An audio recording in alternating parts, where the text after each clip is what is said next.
Shalom, jumpa kembali di dalam program Bible Study Online CK7. Saya Pendeta Markus Simanjuntak. Hari ini akan menolong kita semua untuk belajar dari Mazmur 42, kerinduan kepada Allah. Kita percaya bahwa dengan mempelajari firman secara teratur setiap hari, satu pasal dan mendapat penjelasan, kita akan bertumbuh memahami dan juga membangkitkan kerinduan kita semakin mencintai Tuhan, mengenal Dia, mengenal kehendak ilahinya.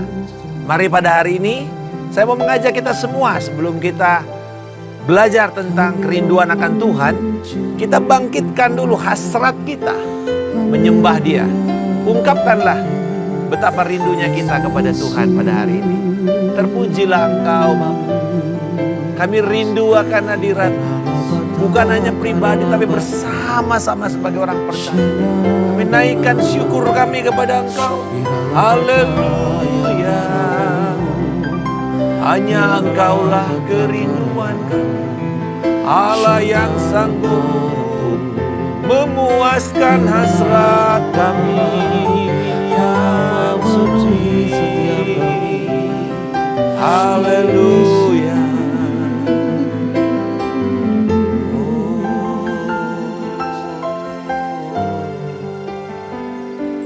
Seperti rusa yang haus, rindu aliran sungai-Mu.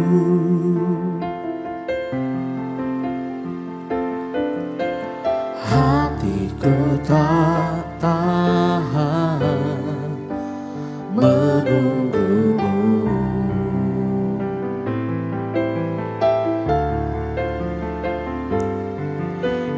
Bagai tanah gersang menanti datangnya hujan, begitu pun jiwaku, Tuhan.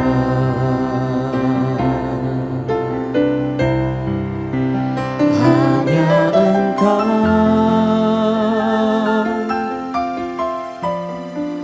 pribadi yang mengenal hatiku, tiada yang tersembunyi bagi-Mu. Seluruh isi hatiku Kau tahu, dan bawaku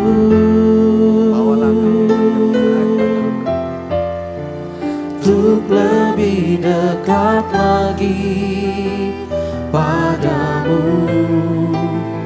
tinggal dalam indahnya dekapan kasih-Mu.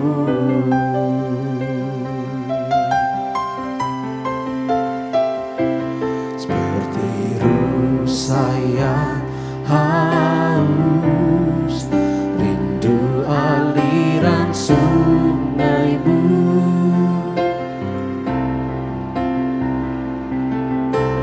Hatiku tak tahan menunggu-Mu.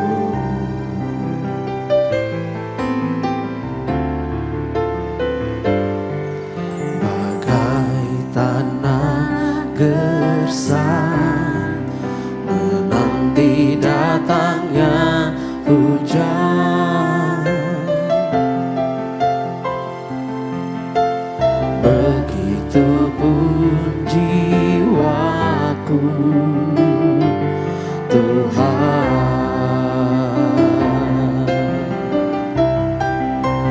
Hanya Engkau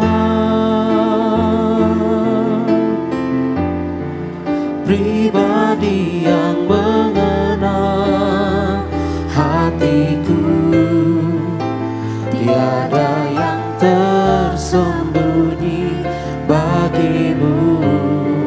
Seluruh isi hatiku Kau tahu, dan bawaku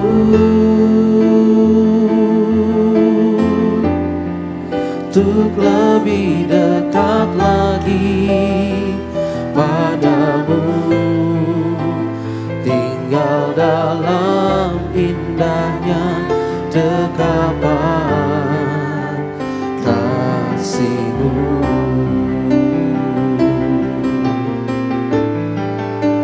Hanya Engkau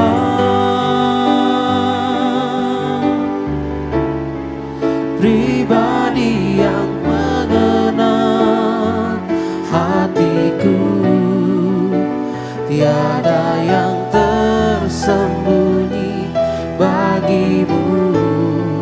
Seluruh isi hatiku Kau tahu, dan bawaku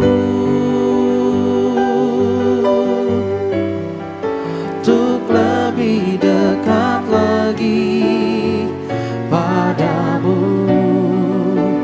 tinggal dalam indahnya dekapan kasih-Mu.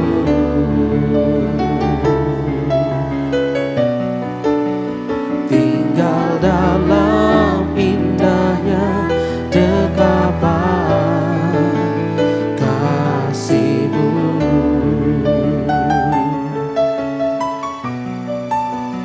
Tinggal dalam indahnya dekapan kasih-Mu.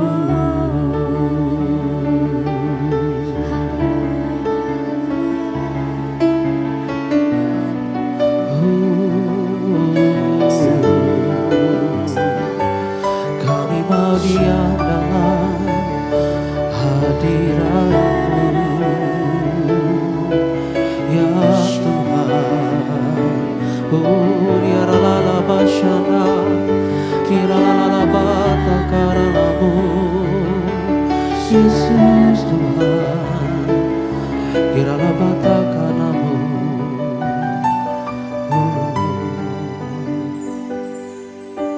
Satu hal yang ku rindu, berdiam di dalam rumah-Mu. Satu hal yang ku pinta, menikmati bait-Mu Tuhan. Satu hal yang ku rindu, berdiam di dalam rumah-Mu. Satu hal yang ku pinta, menikmati bait-Mu Tuhan. Lebih baik satu hari di pelataran-Mu daripada 1000 hari di tempat lain.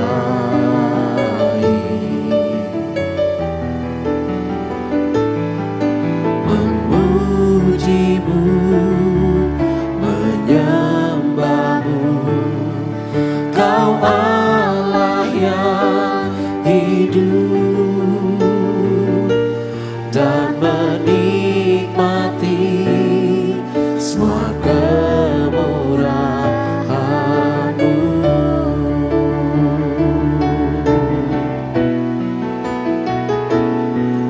Lebih baik satu hari di pelataran-Mu daripada 1000 hari di tempat lain.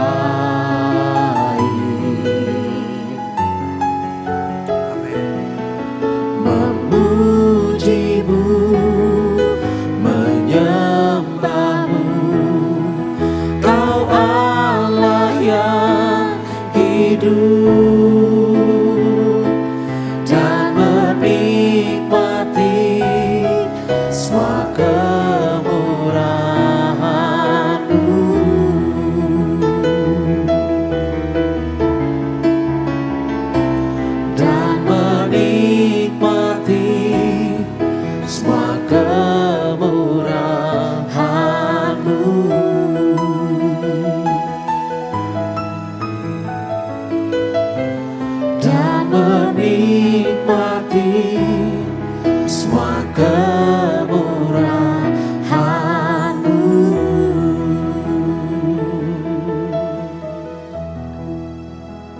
Itulah kerinduan kami Bapa, menikmati Engkau.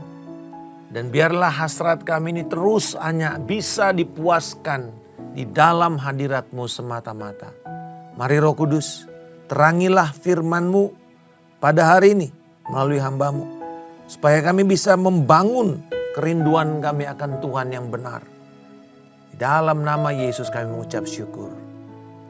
Amin. Saudara-saudara sekalian, kita masuk sekarang di dalam Mazmur 42 yang merupakan penanda bahwa ini adalah jilid kedua dari Mazmur, yaitu dari Mazmur 42 sampai dengan 72. Jadi ditulis di sini dalam LAI jilid 2. Nah, kalau kita bicara Mazmur 42, selalu kan Mazmur itu cirinya selalu ada judulnya. Ya, ada kepalanya. Dan ini sebenarnya menjadi penanda Mazmur ini nanti adalah Mazmur pujian, Mazmur doa, ratapan, Mazmur permohonan, Mazmur ucapan syukur. Kita bisa lihat dari sana. Tetapi yang menarik di dalam Mazmur 42 ini, yang pertama kita lihat dulu secara struktur teknisnya ya. Nanti baru kita lihat apa yang bisa kita pelajari. Mazmur 42 dan 43 itu sebenarnya adalah satu Mazmur.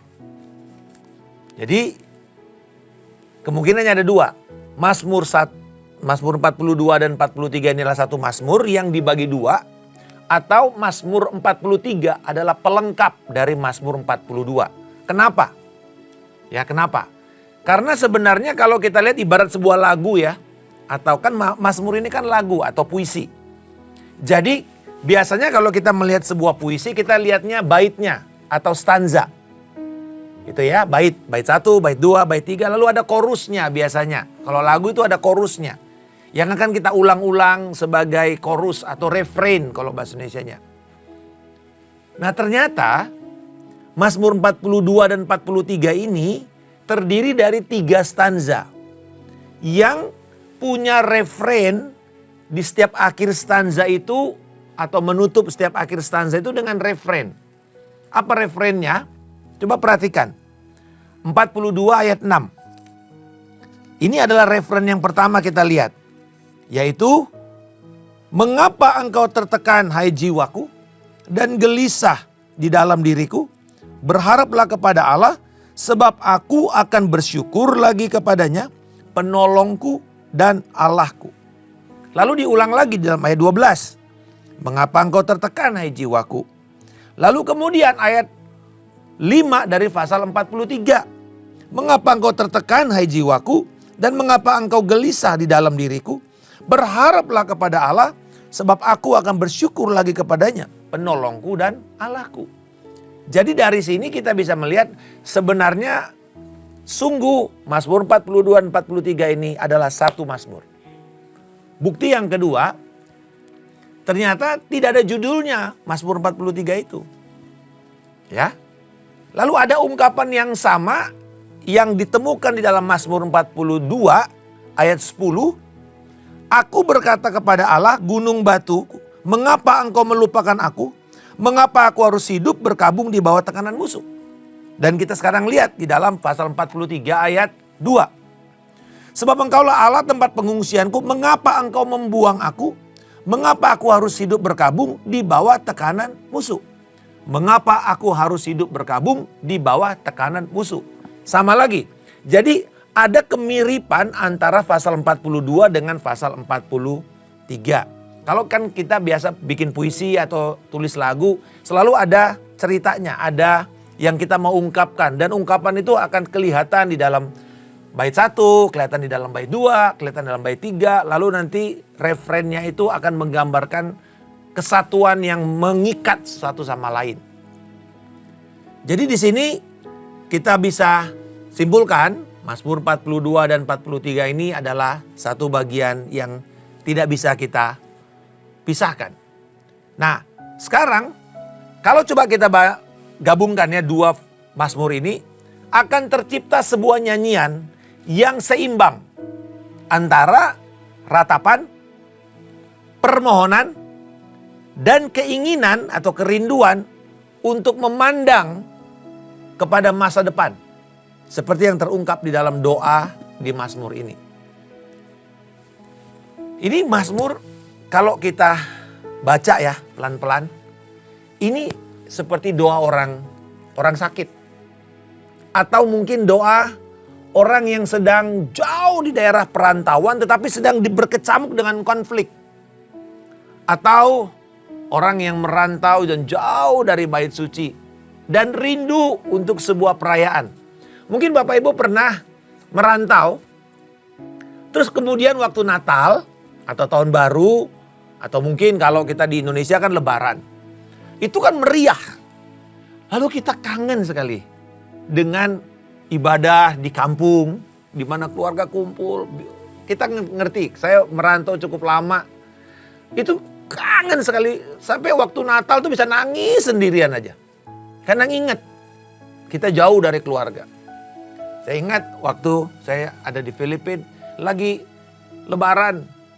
Saya bisa nangis, kenapa? Saya kangen sama kemeriahan yang ada di Indonesia. Yang ternyata kita anggap pertamanya, aduh ini kayaknya ribet, macet segala macam. Ternyata itu dikangenin saudara, pada waktu kita jauh. Nah, Mazmur 42 dan 43 ini sebenarnya adalah sebuah kerinduan terhadap Tuhan dari orang yang jauh dan kemudian mungkin mereka dikatakan di sini dikelilingi oleh musuh-musuhnya dan musuhnya itu menekan dan mengatakan, "Di mana Allahmu? Di mana Allahmu? Allahmu tidak menolong kamu." Di tengah-tengah kondisi seperti itu apa yang diharapkan? Mereka ingin melihat kembali, aduh kangen ikut di dalam perayaan ibadah. Dan dimulai dengan sebuah ungkapan seperti rusa yang rindu air sungai yang mengalir. Nah kita mesti perhatikan, rusa itu kalau minum, dia ingin keadaan itu tenang tetapi dia waspada. Rusa itu kan sangat kuat di dalam attentiveness-nya, di dalam dia memperhatikan keadaan sekeliling, makanya telinganya itu kayak radar. Jadi walaupun dia minum, dia mesti memastikan keadaan itu tidak ada yang mengancam. Karena ada bunyi slap aja begitu, langsung dia lari. Langsung dia lari. Karena dia akan tahu bahwa itu adalah kesadaran yang tinggi akan adanya bahaya, ancaman bahaya. Jadi bayangkan dikatakan seperti rusa yang rindu air yang mengalir. Berarti apa? Tenang, minum tanpa ada ancaman. Nah itu. Kan susah, karena kan dia kan sedang berada dalam keadaan ancaman. Jiwaku haus akan Tuhan. Minum, tetapi minum tanpa sebuah ancaman. Air mataku menjadi makanan siang malam. Kenapa? Nah, saudara lihat, karena dia sedang ada dalam tekanan. Jadi kalau kita bisa melihat, kita bagi ya, Mazmur 42 dan 43 ini, lagu ini, kita bisa bagi begini. Ayat 1 sampai 5 dari pasal 42 itu adalah perasaan rindu akan Tuhan. Seperti rusa rindu akan sungai, demikianlah jiwaku rindu akan engkau. Jadi ungkapan kerinduan Tuhan, kerinduan akan Tuhan. Mazmur 42 ayat 6 sampai 12, pernyataan kerinduan akan bait suci, akan ibadah, akan perkumpulan raya. Jadi bukan cuma pribadi. Kalau yang 1 sampai 3 tadi itu, sampai 5 itu adalah ungkapan kerinduan pribadi, penyembahan pribadi. Tetapi ayat 6 sampai 12 penyembahan secara korporat. Gitu, rindu juga. Ya kan? Kalau kita sekarang ini, dulu waktu kita Covid, seneng ada ibadah online. Tetapi apa? Kita rindu ibadah ragawi itu. Cuman gak bisa. Kangen sekali. Makanya ketika ada kemungkinan terbuka, orang dengan was-was ya. Tetapi sebenarnya di satu sisi seneng. Dan saya merindukan itu. Tapi sayangnya banyak orang malah bablas. Justru ini yang gak sehat. Kita harus kembali membangkitkan kerinduan akan pertemuan raya. Ibadah ragawi, berkumpul secara korporat. Karena itu yang diinginkan, itu bentuk kerinduan dalam Mazmur 42 ini. Lalu 43 ayat 1 sampai 5 adalah keputusan untuk bersyukur dan berharap terhadap pertolongan Allah. Inilah doanya si pemazmur. Dan sebenarnya pemazmur ini kan adalah nyanyian pengajaran Korah. Berarti ini adalah nyanyian yang diperuntukkan kepada bangsa Israel. Apa yang bisa kita pelajari dari Mazmur ini? Yang pertama kita bisa melihat keinginan yang kuat untuk bertemu, berjumpa dengan Allah, membangun keintiman dengan Allah setiap saat. Sudahkah kita rindu? Seberapa rindukah kita kepada Tuhan setiap hari? Seberapa rindukah kita akan hadiratnya? Atau kita merasa Tuhan ada nggak ada bedanya. Bahaya. Seberapa besar kerinduan dan kepekaan kita akan kehadirannya. Untuk kita bisa merasakan kehadirannya setiap saat. Bangkitkan hasrat kita. Kalau hati kita sudah dingin, minta sama Tuhan. Tuhan, aku bertobat untuk hati yang dingin. Aku bertobat untuk roh yang agamawi. Melakukan segala sesuatu ritual, tapi sudah nggak ada lagi semangatnya di sana. Tidak ada lagi rohnya. Tidak ada lagi yang mendorong dia. Rindu. Kenapa saya mesti bertepuk tangan? Kenapa saya mesti meloncat? Kenapa saya mesti mengangkat tangan? Ya karena orang lain melakukan. Maka itu bukan lagi hasrat. Tapi sudah bentuk ritual. Tapi mari. Kita kalau di dalam ibadah kan gitu ya. Nggak perlu dipaksa. Ayo bangkit berdiri. Mau bangkit berdiri aja. Angkat tangan. Sembah. Kenapa? Karena itu adalah bentuk dari orang yang punya hasrat besar menyembah Tuhan. Bangun keintiman itu. Setiap pagi. Yesaya mengatakan pagi demi pagi aku mempertajam pendengaranku untuk mendengar Tuhan. Hasrat untuk mendengar Tuhan. Pagi-pagi Tuhan, kata Daud, aku mempersiapkan mezbah korban bagimu. Dan aku menunggu-nunggu. Nah itu kan doa paginya. Aku menunggu-nunggu. Satu kerinduan Tuhan datang dan melawan. Yang pertama, keinginan yang kuat. Kita mesti bangkitkan itu secara pribadi individu. Tetapi juga kita mesti yang kedua, membangkitkan kepuasan kita hanya di dalam Allah dan hadirat Allah saja. Jauh dan terpisah dari Allah itu adalah sebuah rasa sakit, sebuah penderitaan. Berapa di antara kita yang kalau kita nggak kebaktian, oke-oke aja? Atau kita bilang, aduh senang, sayang banget ya aku hari ini nggak bisa ikut ibadah. Aku nggak bisa datang ibadah. Ada satu hal yang hilang. Ada satu hal yang kelihatannya nggak, hari itu belum komplit hidup kita. Berapa di antara kita yang membangun keinginan terus menerus? Ingat, ini bukan Daud yang menulis. Artinya ini untuk setiap orang. Jangan bilang, oh iya kan kalau dia tim penyembahan mah ya wajar dong. Enggak, ini setiap orang. Berapa di antara kita yang ketika jauh, ketika kita tidak bersama-sama di dalam ibadah ragawi, ada satu kerinduan, ada satu rasa sakit, penderitaan. Aduh kenapa ya kok aku gak bisa ikut ibadah. Seringkali ada sebuah pepatah yang mengatakan begini, kita tidak akan menghargai hal itu sampai dia hilang. Saya ngalamin waktu pendidikan militer 16 minggu gak bisa ibadah. Rasanya setiap hari Minggu itu nangis walaupun kita mesti lari, mesti apa segala macam. Nangis karena aduh Tuhan aku rindu. Satu kali komandan mengatakan, kita pulang, hari ini latihan cepat, kalian bisa ibadah. Wah saya langsung, walaupun jauh, masih pakai pakaian dinas, saya lari ke gereja. Kenapa? Rindu. Padahal waktu sudah dekat, mungkin tinggal setengah jam lagi saudara. Tapi masih mendapatkan puji-pujian bagian terakhir. Betapa besar kerinduan saudara akan hadirat Allah. Yang ketiga menarik. Ada 22 kali Allah, kata Allah dan gelarnya disebutkan di dalam 2 Mazmur ini.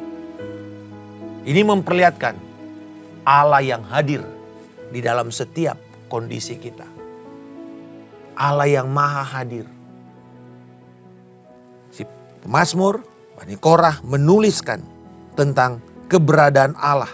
Allah gunung batu, Allah yang memerintahkan kasih setianya, Allah yang membebaskan, Allah yang menolong, Allah yang mengingat, Allah yang hidup, wajah Allah. Ini semua diungkapkan oleh Korah. Betapa Allah itu, sekalipun kelihatannya kita jauh dari ibadah, tapi sebenarnya Allah juga bisa ada bersama-sama dengan kita. Tapi dimulai dari itu. Dimulai dari keinginan pribadi, tetapi juga keinginan korporat. Inginkan untuk kita bertemu setiap minggu. Setiap ada kesempatan kita bertemu, mungkin juga dalam pertemuan cool. Inginkan itu. Betapa kerinduan kita untuk bertemu. Perayaan secara ragawi itu. Pertemuan ibadah ragawi itu penting. Kiranya ini mendorong kita semua untuk kita semakin lama jangan lagi hanya ngandalin puas dengan ibadah online. Ibadah online adalah fasilitas, bukan pilihan. Disediakan bila saudara misalnya sakit, jauh, tapi ingin beribadah, boleh. Tetapi bila ada kesempatan kita bisa berkumpul bersama-sama dan merayakan, itu adalah kesempatan yang besar. Pakai itu. Mungkin cuma 2 jam, 3 jam, tapi itu sangat berarti. Dan yang terakhir, kita lihat di sini bahwa jalan keluar saat kita merasa jauh, ditinggalkan, dilupakan adalah ayat 9. Tuhan memerintahkan kasih setianya pada siang hari dan kasih setianya pada malam hari. Dan aku menyanyikan satu doa kepada Allah kehidupanku. Di sini Allah diperkenalkan sebagai Allah kehidupan. God is the source of my life. Tapi perhatikan, ini ada satu kata yang terus-menerus muncul di dalam perjanjian lama. Dan ini menjadi salah satu kata yang penting, 250 kali ditulis. Yaitu kata hesed. Hesed itu diterjemahkan sebagai kasih setia. Tetapi ini jauh lebih besar maknanya. Di perjanjian baru diterjemahkan sebagai charis atau sebagai anugerah. Tapi juga tidak bisa menggambarkan karena ini kan bahasa Yunani. Jadi hesed ini diterjemahkan sebagai charis di dalam bahasa Yunani untuk perjanjian lama. Tetapi kata hesed ini sendiri adalah kasih Allah, keberadaan Allah, bahkan pada waktu kita sedang gagal, sedang jatuh dalam dosa. Sedang berada dalam kondisi yang paling buruk. Kasih Allah ada di sana. Dikatakan Tuhan memerintahkan kasihnya. Nah, karena kasih setia Allah itu sebenarnya melekat pada diri Allah. Dengan kata lain apa? Ungkapan ini. Masa Allah memerintahkan kasih setianya apa itu cuma kayak benda? Bukan. Dengan kata lain, pemazmur mengajarkan begini. Pada waktu kamu mengalami kondisi sulit, Allah bergegas turun untuk menolong kita. Allah yang bergegas. Kekristenan bukanlah agama ritual yang mati, tapi sebuah relasi. Menyadari bahwa Allah itu hidup, Allah itu dekat, Allah itu bertindak, Allah itu berbicara kepada kita. Karena itu, kerinduan kita akan Allah hanya bisa dipuaskan. Satu, dengan pengungkapan pribadi, tapi juga pada waktu kita secara korporat, secara bersama-sama, berkumpul di dalam bait suci, berkumpul di dalam rumah Tuhan. Kalau sekarang, berarti berkumpul di tengah-tengah ibadah perayaan hari Minggu, atau ibadah perayaan kelompok, mungkin ibadah wanita hari Selasa, atau mungkin youth hari Sabtu. Kapanpun ibadah cool, Mari kita berkumpul. Penyembahan korporat penting karena ini merupakan sebuah bentuk perayaan, celebration. Makanya kita bilang ibadah raya. Sebuah celebration. Sebuah ungkapan di mana ada sukacita, ada sorak-sorak, ada tepuk tangan, ada loncak kegirangan, ada pujian pengagungan, ada suara yang rame. Jadi ibadah raya itu bukan sunyi sepi kayak kuburan. It's a celebration. Tetapi bukan cuma celebration. Ibadah raya juga merupakan sebuah kesaksian. A testimony to the world. Ini loh orang yang dibebaskan itu seperti ini. Ini loh orang yang punya pengharapan kepada Tuhan itu. Di tengah-tengah kesulitan mereka bersorak, mereka memuji, mereka bersaksi akan kebaikan Tuhan. Karena waktu kita puji-pujian kan kita apa? Kita memberitakan tentang siapa Allah. Tuhan engkau besar, Tuhan engkau ajaib, Tuhan engkau menyembuhkan. Itu kesaksian. Dan kesaksian itu didengarkan oleh orang-orang yang hadir. Atau kalau itu disiarkan, itu menjadi berita. Jadi waktu kita mendeklarasikan Tuhan engkau besar, itu bukan main-main. Itu bentuk kesaksian kita. Jadi ucapkan. Itu adalah kesaksian. Jadi perayaan, kesaksian, tetapi juga ibadah raya adalah sebuah kesempatan untuk kita merendahkan diri kita, mengakui dosa kita, dan menerima pengampunan dari Allah. Itu sebabnya di dalam ibadah raya ada bagian di mana kita mengaku dosa kita. Bagian di mana kita merendahkan hati kita. Bagian di mana kita merespon pada firman. Bertobat untuk pikiran yang salah. Yang tidak sesuai dengan firman yang kita dengar pada hari ini. Kita bertobat. Setiap kali kita mendengar pengajaran firman adalah kesempatan kita untuk mengaku dosa kita. Dan meminta pengampunan. Pada waktu kita mengambil perjamuan kudus, kesempatan di mana kita sungguh menguji, menyelidiki diri kita. Tetapi sebenarnya, waktu kita menyembah Tuhan, seringkali kita mengatakan, selidiki aku Tuhan. Lihat hatiku. Artinya apa? Ini sebuah keinginan untuk mengatakan, Tuhan, tidak ada yang tersembunyi dalam Engkau. Kita bisa bermanis-manis muka di depan orang, tapi tidak bisa di depan Tuhan. Karena itu, daripada kita menyembunyikan dosa kita, dan dikatakan aku kalau menyembunyikan dosaku, aku tidak tenang. Itu seperti bara yang membakar tulangku. Marilah kita mengakui itu. Supaya hati nurani kita menjadi bersih. Tidak ada lagi kemunafikan. Perayaan, sebuah kesaksian, ibadah raya juga merupakan kesempatan kita memohon pengampunan dan pengakuan dosa di dalam Kristus Yesus yang telah menyelamatkan kita. Tetapi juga ibadah raya adalah kesempatan kita untuk mengingat akan kesetiaan Tuhan di masa lalu. Dan memohonkan kuasa dari Roh Kudus menguatkan kita menghadapi segala tantangan sekarang. Serta yang ketiga, menerima dan membangun pengharapan kita akan masa depan di mana Kristus akan datang untuk kedua kalinya. Jadi ibadah raya itu sebenarnya membangun konsep jemaat untuk satu, hidup mensyukuri apa yang terjadi di masa lalu oleh Tuhan. Ada satu mazmur yang berulang-ulang mengatakan apa? Bersyukurlah kepada Allah dan janganlah lupakan kebaikan Tuhan. Dan itu bentuk frasa yang berulang-ulang. Kenapa? Karena ternyata mengingat akan kebaikan Tuhan itu sebuah kekuatan.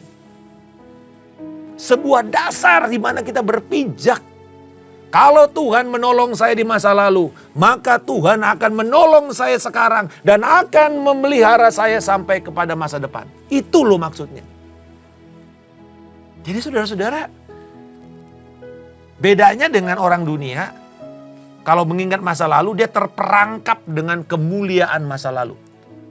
Hanya mengagung-agungkan masa lalunya. Sehingga ada bangsa yang gak suka dengan masa lalunya, hanya fokus seperti sekarang aja. Lupa sejarah. Presiden kita mengatakan jas merah, janganlah sekali-kali melupakan sejarah. Artinya, kita mesti belajar dari apa yang terjadi di masa lalu supaya kita tidak mengulangi kebodohan yang sama.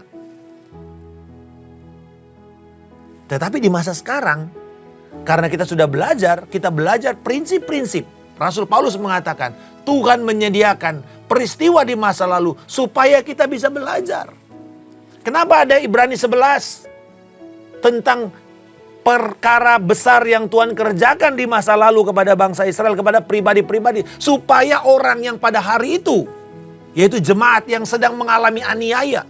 Dalam Ibrani 10 dikatakan mereka ini dimiskinkan, mereka dianiaya karena Kristus. Karena iman mereka.